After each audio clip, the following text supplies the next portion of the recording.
Now the area you will find, you will get inspired by is wrestling, because usually that's what happens in my seminars. If I teach the turtle, it's very requested topics because it's not well taught.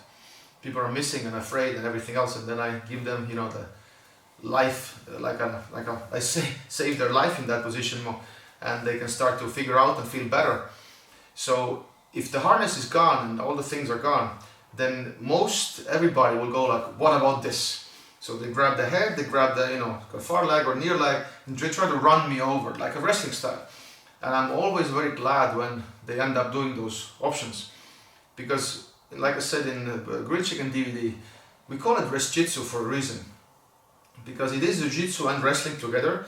And if you only have Jiu-Jitsu attacks, then you're missing out. You need also a lot of tilts and stuff from wrestling. So definitely look what wrestling does and test your stuff against wrestlers, and because you're gonna meet those guys and you have to know how to deal with that. And they're one of the best of breaking down the turtles, and you know, so you need to have some answers. So I'm gonna show you now. So I'm gonna show you what usually happens when you do that. People just fall, and I'm gonna show a couple of reactions what we do. So first, let's just fall over like you see many times, and he grabs my leg and, you know, one of the legs and then head, and then runs me over. And then, you know, usually those things happen, and so I would propose that you should land one posture back. Again, it comes to the 4 postures we use, and now we're gonna fall to running man and running manish positions. There's 3 heights, also arm, elbow, and shoulder. So we're gonna use the elbow and the head on the mat. So one option, just don't get rolled over. And now I'm gonna show you like a stubborn version of that. So he runs me over, and I'm gonna fold running man, literally. And then usually what they do, they can, you know, pin the legs, they can circle the head, whatever they wanna do. Go do something. Not in trouble. So I'm just doing everything I can to be, you know, not tiltable. And I also understand that they can have a cradle there, so I'm monitoring their wrist. I'm gonna actually want to see what they grab. So one more time, I just fall, we call it like one posture back. So just to becoming like flat, but it's not happening yet. So they have to do a way better job. Still can happen, you know, if I'm late, if it's good, timing is good. So, but I'm gonna do it harder, so they have to do a better job. So one more time, I'm gonna fall to the running man. And now I'm gonna avoid also, if I'm just open, but get the cradle. And they do this, and this is kind of bad, so go back. So if I'm here, if they wanna connect their arms, I'm always gonna, you know, intercept the wrist. I'm gonna wrist fight them a lot. So now I'm just waiting what they're gonna do. If they go to the legs, you know, I might sit up. Also, I might just wait if they go up, and again, you know, pull guard or stay in turbo. So it depends a lot what they do. But I'm safe. There's kind of nothing they can attack me with very fast.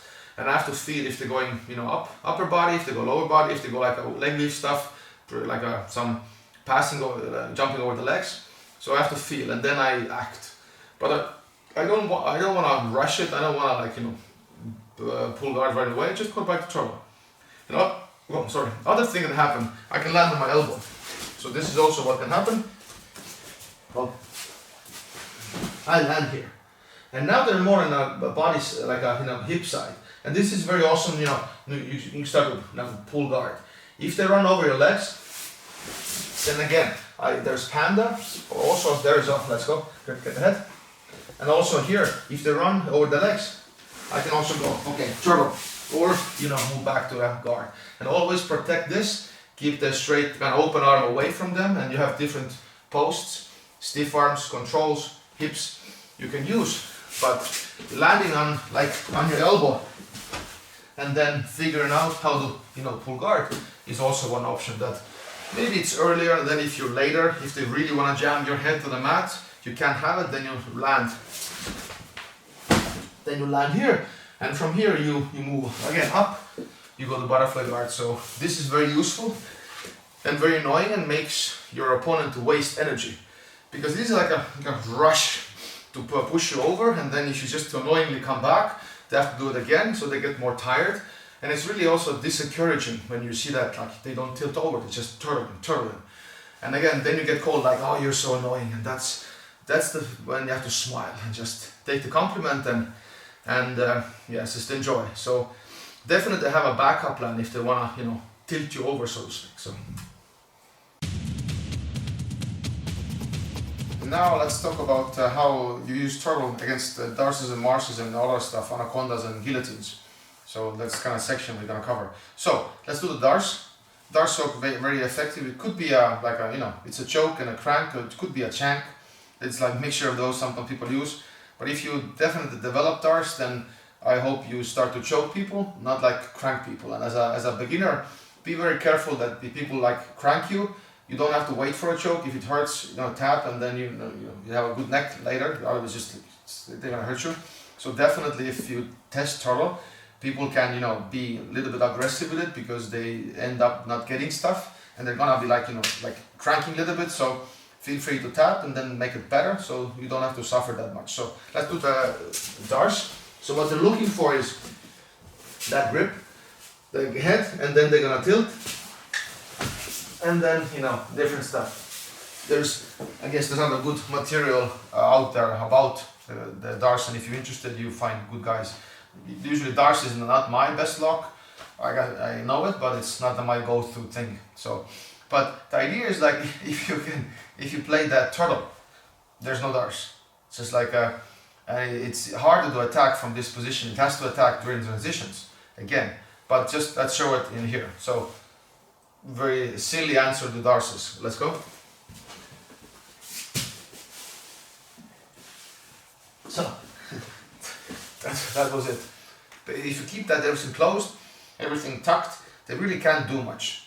So now if they get elbow in, yeah, and then you pummel like we did before, we showed in the panda a little bit, and then you pummel elbow in. So that's the problem. So let's do a smaller mistake.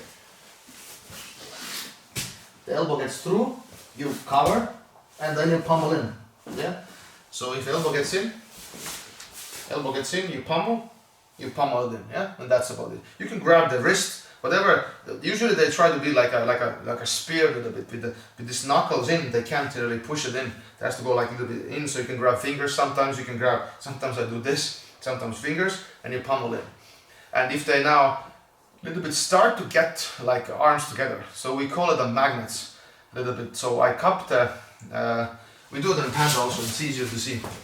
So like, let's see the harness. Do the harness. And also, we didn't show it before, I think, we do the magnets. So if the arm gets in here, I grab, and if arm gets in here, I grab.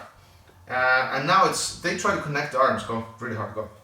It's kind of like they're magnets, they're never gonna meet because it's like, you know, away. And then I'm gonna try to get elbows in and fight, so this will happen also in a darce fight a little bit. So let's go. In I grab, go, and I just keep those. Connect. And then I'm trying to get my elbow inside, and I'm good. And then, you know, get up, pull guard. So get your elbows in again, but just don't let them lock the arms. If they lock the arms, things get exponentially harder. So at first, we just everything, the early stuff we're doing this in this DVD, is just to keep that position and not go really deep in those locks again. Just do everything you can, and you have many stages before the arms are locking.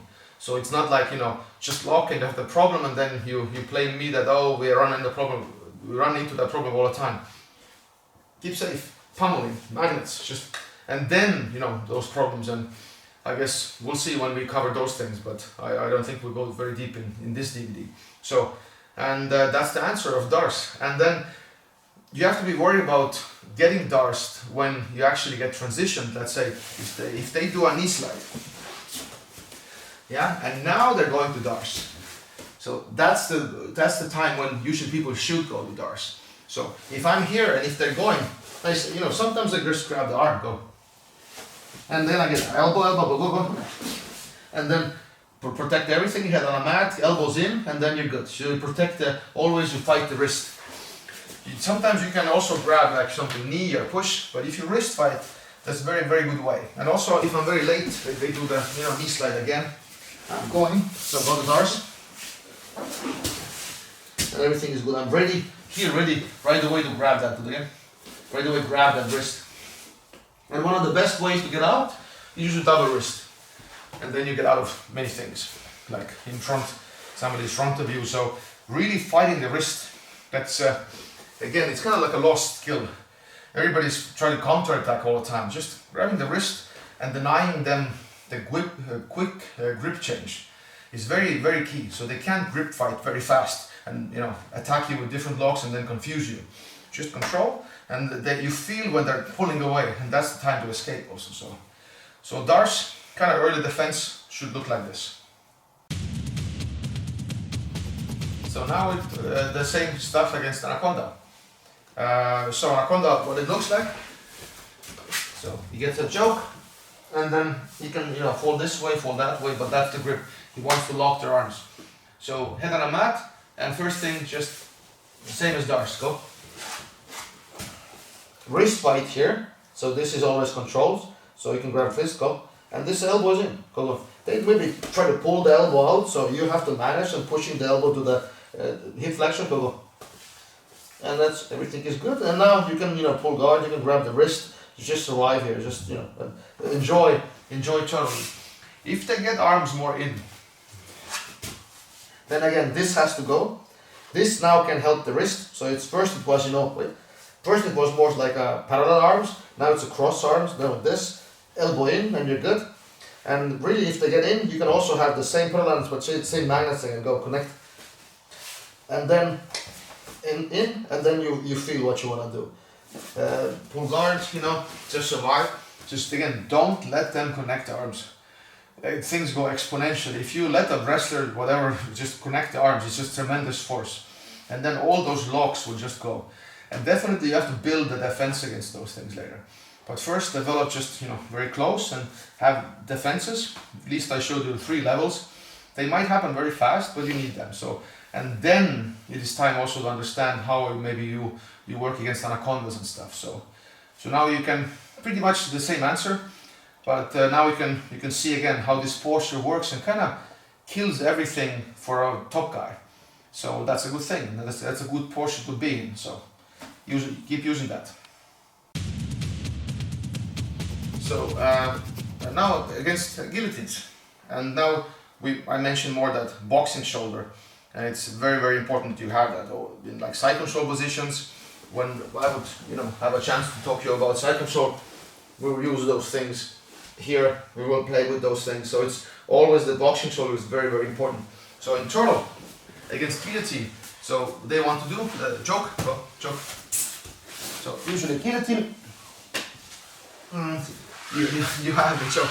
Nice, whatever way you like to do. There's a Marcelo way, and there's guillotines, and there's different. Mackenzie something was the UFC guy, Mackenzie team, and so whatever your thing is. But now is do this, and now first thing, if you have this chin connected to one of the boxing shoulders, then it's very hard for them to lock their fingers. Even do like a 10-finger guillotine. So do it again. So I'm doing this side. Go. So I'm using this. Go connect. It's very, very hard to connect. And then again, I'm not gonna, like, if somebody's going full force, I'm not gonna keep it. I might, but then I can always arm wrist fight a little bit. So how it looks like again from this side. So I'm gonna wrist fight a little bit, keep my chin. If it's this, it's kind of hard to move the leg a little bit. It's kind of hard if your neck is straight and I can't manage that. If you try to go just like wrist fight and fingers and everything. So grab the 4 fingers, not 3 or 2, whatever, and it's very, very annoying. And then the key is usually you grab, 2 arms grip from the wrist, and then you pull guard, whatever you want to do. So just keeping this, using the boxing shoulders, wrist fighting, and that answers most things. What you will mess up in the beginning is you moving your elbows too up, and then you don't protect, let's say, the D'Arces and Marces and Anacondas. So what you cannot do is about what we talked about in the beginning, that you have to be crouched up as much so you can protect 2 places at once. So if they have their guillotines, go, and then I open up my elbows, so they can really easily change to something else and try to attack, go back. And so they can really easily try to attack Anacondas, even just go for like an Anaconda grip or the D'Arce grip. Yeah, so That's very, very important. So you have to manage that if you play here. So defense is this, defense is not too much here, and then this opens up. So this is the area again you will mess up in the beginning because you overreact and maybe you don't do good drills and partly makes you panic. So just managing and everything kind of makes sense. And this boxing posture will sort of make more sense. So that's very, very important but what they have to do actually, that they have to fake the guillotine to get the Darce Anaconda to make you turn. So combination attacks is the key for him. So he has to play my posture open, like in boxing, push, pull, up and down, left and right, and this starts to move, and finally can punch somebody. So if your posture is bad, they're never gonna be motivated themselves to develop combination attacks. Only the mat rats will do it. But if your defense is good, they have to. They cry about it a little bit, but they have to start to attack combination. And then coach has an easier time to teaching combinations, and everybody's picking up very fast because they see the context and necessity for it. So those are what you have to, because the attacks come here, here, here. So be really mindful how you use your arms, and you'll be fine. So and also if you lose, then you know why you lost. You move the elbow, next time do it less. So it comes, with the territory. The losing comes with that. So enjoy that. Another attack that you have to deal with from turtle is a crucifix attack. A very good attack, but mostly it works when it's a bad turtle, or better is if you get that during transitions. But let's say you see it a lot if you go to YouTube. Let's say people doing those things, and then they put the knee between, and then this turtle, and then harness, and rolling and everything else. Go back. So even sometimes people are this, so knee in again. So they slide it a bit, they open it up, and it's a very good attack when you can do it. But when you play, let's say our turtle, then it's kind of gone. So I show it, kind of looks silly. So there's no way they're gonna peel that. They have to go, even if they want to open that elbow, if the elbow would a little bit be out more, there is a chance to a little bit yank this open. So that's also you have to understand how deep or outside is the elbow. It's kind of this area, not this, not that. So, and then they maybe open it up a little bit. But if the position is good, it's not gonna happen. So that's the pretty thing. And let's say if it does happen, then your key is to get to the position. So block and pummel the elbow in. So if it actually happens, so your key would be here and pull the elbow in. So I do it ahead on the mat at the moment. So here they get this, I open and then elbow in. I also play some later versions myself. We're not gonna go into it. It's more like a gray area. I'm just developing stuff and everything. But I also capped today. I'm capping the knee. So it's not like this that will get my ankle. Sorry, I grab this. Kind of control them and pull it in, go. And it is possible, but when I put my head on, it's a little bit weird. And then, we'll see what the forearm does, if they have underhook or no. So I like to expand and develop also information in that area for me and see the patterns, and maybe in some point teach it, also probably to my guys first and then maybe DVD sometimes later. But you can experiment with that if you have more experience. But yeah, sometimes I like to be more late because this position for me is kind of a little boring because I'm kind of good at this. And then I want to find out what else can happen, and then I open up, and then people can attack me more, and then I develop a deeper understanding of defense. So if you end up having that experience, that you train that and it becomes better, and you're annoying a lot of people, and you're good, so try to expand, try to open up. So rules are meant to be broken. So, but you definitely feel like if you're tired, if you want to pull back everything, you have that trench to go to. So, and also we use them as trenches, we call them. So as a beginner, you use our trenches. Trench, 3 meters, trench. As a more experienced grappler, there's a trench, you run 100 meters, not a trench. So as a more experienced grappler, you use trenches less.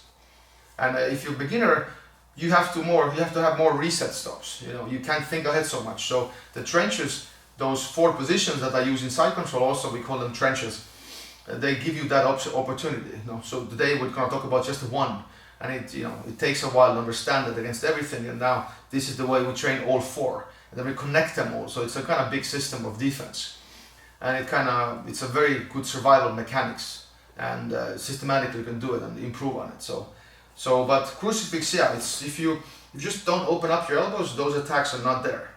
And also, one attack, a turtle, please. One attack, like a different crucifix, is if your elbows are open, you can have also those things happening. Like they do this, like a judokas, they do it, and different kind of reverse triangles. So if you just close that, you don't have those things.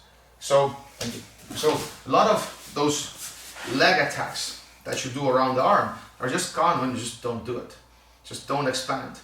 And then later, if you know more, do this and then defend. It's more fun, but you have option not to, and force attackers to adapt and attack those attacks actually during transitions. So then they're good. So keep that in mind and keep practicing.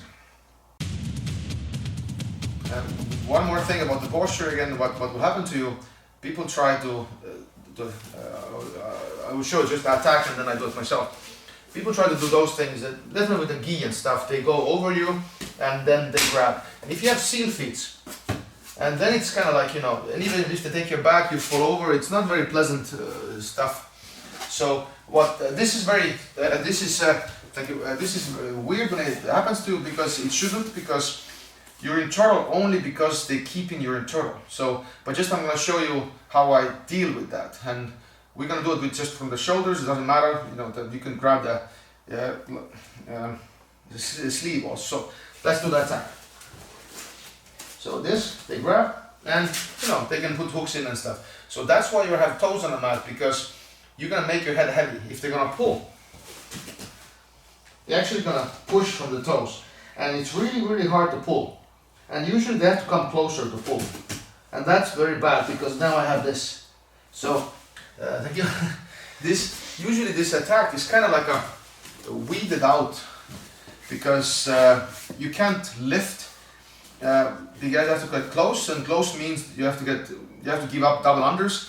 So they stop doing that for a while. Still, some people would do, and you can use that. And also, if they really, really pull you, then I guess it's time to pull guard. Let's say if they don't come to the double under area, but they're just gonna use more strength to pull you, then the key is the structure gonna make them overreact, and I use it maybe to pull guard. So what I mean by that is, again, they're there, they're pulling, and now it's just like I use it, because they really can't use it as an attack, because they have to go like really extend themselves, and that's what the time I move over. So if my position would be wrong, then they don't have to use so much energy, and I lift, and they're already close enough to me to attack. So I make them overreact. They have to really use, and that's the time to turn around. But many people will step close, and then you have this. Also, the same thing happens when they have a belt attack. So they grab around the waist, and like the judo guys do it more. They grab the waist a little bit, yeah, and then they put the elbows and they step over the hooks in, and they have this both hooks, and then they take the back. So this is kind of like maybe somebody is totally flat. They lift the hips and they shove the legs in. If your elbows are here, so they can do it again. Grab the pants, and the elbows are out, and they try to step in. It's again, you can go under one, under two, and so this attack is also kind of weird to do. But if the elbow would be like, elbows are open, and they just grab the belt and they put the hooks in, and then they fall over. So again, a lot of those attacks are just gone. You can't really do them if the position is like fixed. So that's a good side effect. But definitely be ready that somebody will go over you. But the trick is, if they don't keep you in turtle, your job is to get up or pull guard. So it's on turtle, please. It's really ridiculous, kind of like, let's say, if you go to side control. Side control? Side control, yes. So, if I'm in side control, if I will not put the weight on him, he's gonna probably, pull guard right away, yeah? The weight is gone, he's gonna pull guard and everything is good. So, think about where you're gonna stand up. Think about the turtle being the same way. So, turtle, I have to keep him in turtle. So, that's my job to put pressure on me. You have to be like, Cain Velasquez. Like you just take them down and do the mat again. And if they stand up, take them down. So your job is to keep them there. If you just gonna like stand up a little bit, like wait, You're gonna stand up and you go like, no, I'm gonna do this to you and grab and you're gonna do this. So your job, you can stay here, but basically you just have an easier escape. So if somebody is going to like, stand up a little bit, that's your just cue pull guard. So that's also the mindset sometimes it doesn't get through to people, that it's also my mistake maybe, probably, that if there's no pressure, you can stand up and pull guard. Because they're moving around. Let's say there's a seminar in Leuven I did, and then there was here a couple of guys, and they thought that, oh, I showed how to break the turtle.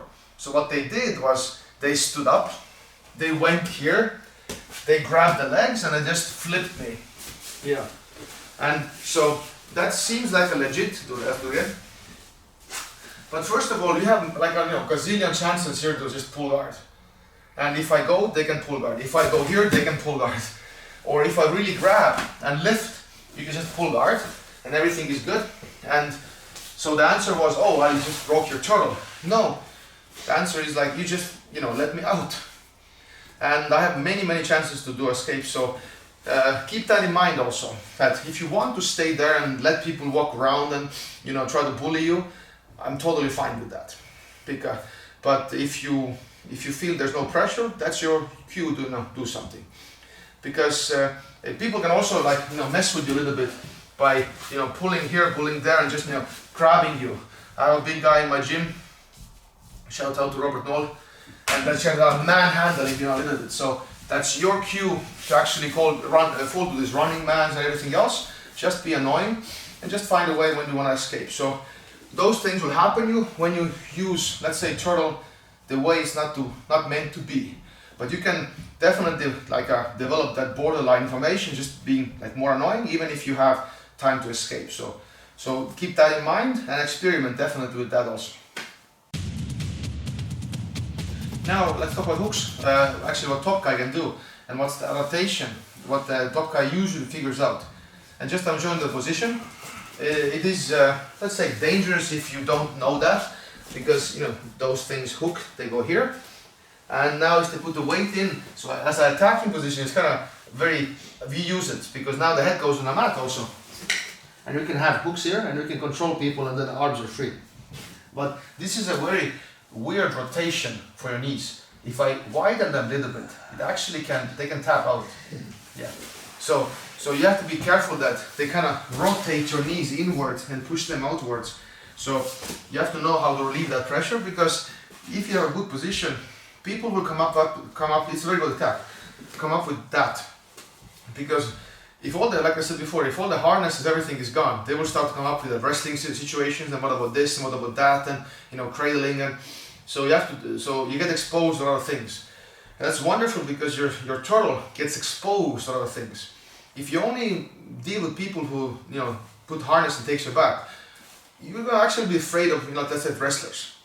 But if everything is kind of in your gym, because the turtle has to be attacked by everything, then you're more confident going to competitions and everything else. So you have met them all, all the attacks. Like your guard should be good against low passes, high passes, over under passes, leg draggers. So if you're coached, or if you are coached, or if you coach teaching certain style of stuff, then it's not gonna be that good. You have to be exposed to everything, and that's grilled chicken actually, like we did in one DVD. So let's talk about attack. So it has pressure, and I'm gonna show you how those hooks are hard to get. So we're here. So hooks. If my hooks are this, this is easier to get hooks. Go back. If my hooks are under my butt, like they should have been, go. And I'm looking there because I'm talking to camera, so go. Both hooks are kind of actually not easy to get. Yeah, so it's not comfortable. So if they get the hooks, go. Now the rotation starts and try to attack also. So I have to lift one leg. And now try to bend my knees. Now it doesn't work. The same as we did against trucks and everything else. And now usually I have to clear that. They will attack and try to do stuff, go. And then, pull the guard. Do it again. Keep the hooks, you can try to attack also like harnesses and stuff. You go here, everything is cleared, the elbow is here. I'm gonna fight a little bit. push, the hook is gone, and now usually, now it's I want to spin maybe, or I want to pull guard. Also, kind of depends where the weight is and what I want to do. Maybe I fake the spin, pull guard, maybe pull guard, do the spin, so it all depends. So if you create drills and stuff, you have to, have a good partner, but definitely those hooks. But it's the same case if they just go to the hooks without pressuring you, you're just gonna pull guard anyway. So example, if they're doing everything perfectly, like say they're pushing the upper body to the mat, and then they move to put the hooks in, you're gonna see what happens. It's a weird transition. So do the hard, like attack upper body, we're here, and now they're trying to put the hooks in. They have to move a little bit behind also, and that's also my cue to go away. So it's easier to like put hooks in if they just let go upper body and then go behind and then hooks in. But that's your cue to just get out. But if it happens, then you know what to do also. Those legs here, legs in under your butt, and then lifting one leg. And this lifting one leg seems to be answer. You're gonna see it. You have seen this all the time in the video right now. Whatever I do, against trucks and everything, just lift one leg, lift one leg. You wanna pull the guard, lift one leg.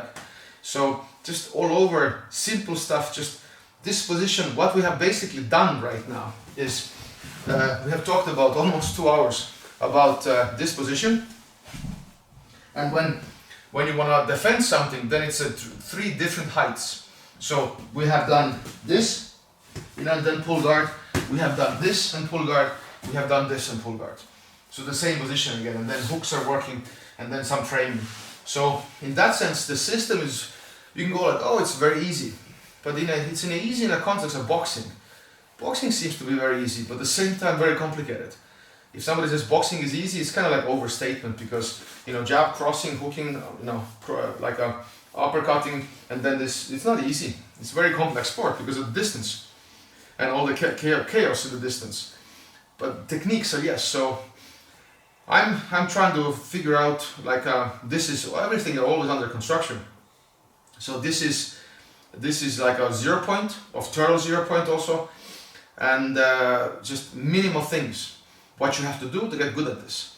And then you get very bored at this, doing this a lot, and then you want to expand, put more techniques, the video, like techniques here, techniques there, but then you feel when you want to do it. It's not like I'm pushing you to do it. So I'm more about keeping this position, killing everything they have, and then adding stuff.